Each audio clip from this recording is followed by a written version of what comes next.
तो आज इस वीडियो में हम पेल्टायर इफेक्ट को डिस्कस करेंगे, जिसके लिए हमने क्या किया है। हमने यहाँ पर ये जो हम देख रहे हैं, ये हमने एक थर्मोकपल लिया है और ये थर्मोकपल दो डिसिमिलर मेटल्स का है। ये जो मेटल है ये आयरन का है और ये मेटल कॉपर है। ठीक है, यहाँ से यहाँ तक आयरन है और यहाँ से यहाँ तक कॉपर है। यहाँ पर दो जंक्शन फॉर्म हो रहे हैं, ये जंक्शन ए है और ये जंक्शन बी है। जंक्शन ए क्या है, हॉट है, और जंक्शन बी क्या है, कोल्ड है। तो हम यहाँ देख पा रहे हैं कि हमने क्या किया है, जंक्शन ए और जंक्शन बी, इन दोनों के बीच एक टेम्परेचर का डिफरेंस मेंटेन किया है, जिसके कारण क्या होगा, ये जो थर्मोकपल है, इस थर्मोकपल में थर्मो इलेक्ट्रिक करंट फ्लो करेगा।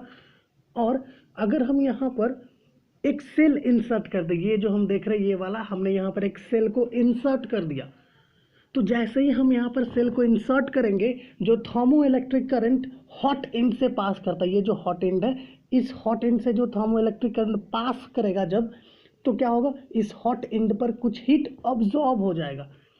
समझ रहे हो ना, जब थर्मो इलेक्ट्रिक करंट इस हॉट एंड से पास करेगा तो इस हॉट एंड पर, इस जंक्शन पर क्या होगा, कुछ हीट अब्सॉर्ब हो जाएगा। लेकिन जब थर्मो इलेक्ट्रिक करंट इस कोल्ड जंक्शन से पास करेगा तो इस कोल्ड जंक्शन पर क्या होगा, जो हीट है वो हीट अवॉल्व होगा। ये जो यहाँ पर हीट का अब्जॉर्प्शन हो रहा है, एवोल्यूशन हो रहा है, जब thermo electric current hot and से और कोल्ड एंड से पास कर रही है, इसी को हम कहते हैं पेल्टायर effect.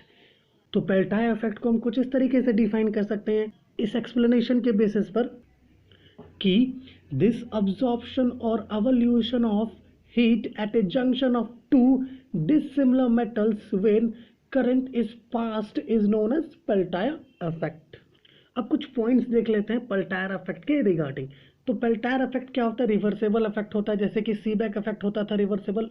In the same fashion Peltier effect भी रिवर्सेबल होता है कि जब इस जंक्शन से यूनिट करंट पास करेगा तो पर सेकेंड इस हॉट जंक्शन पे जो हीट अब्जॉर्ब होगा, पर सेकेंड इस कोल्ड जंक्शन पे जो हीट अवॉल्व होगा, ठीक है, वो जो अमाउंट ऑफ हीट एनर्जी है, उस अमाउंट ऑफ हीट एनर्जी को हम पेल्टायर कोफिशिएंट कहते हैं। जैसा कि हम देख रहे हैं, the amount of heat energy absorbed और evolved per second at a junction when unit current passed through it is known as Peltier coefficient।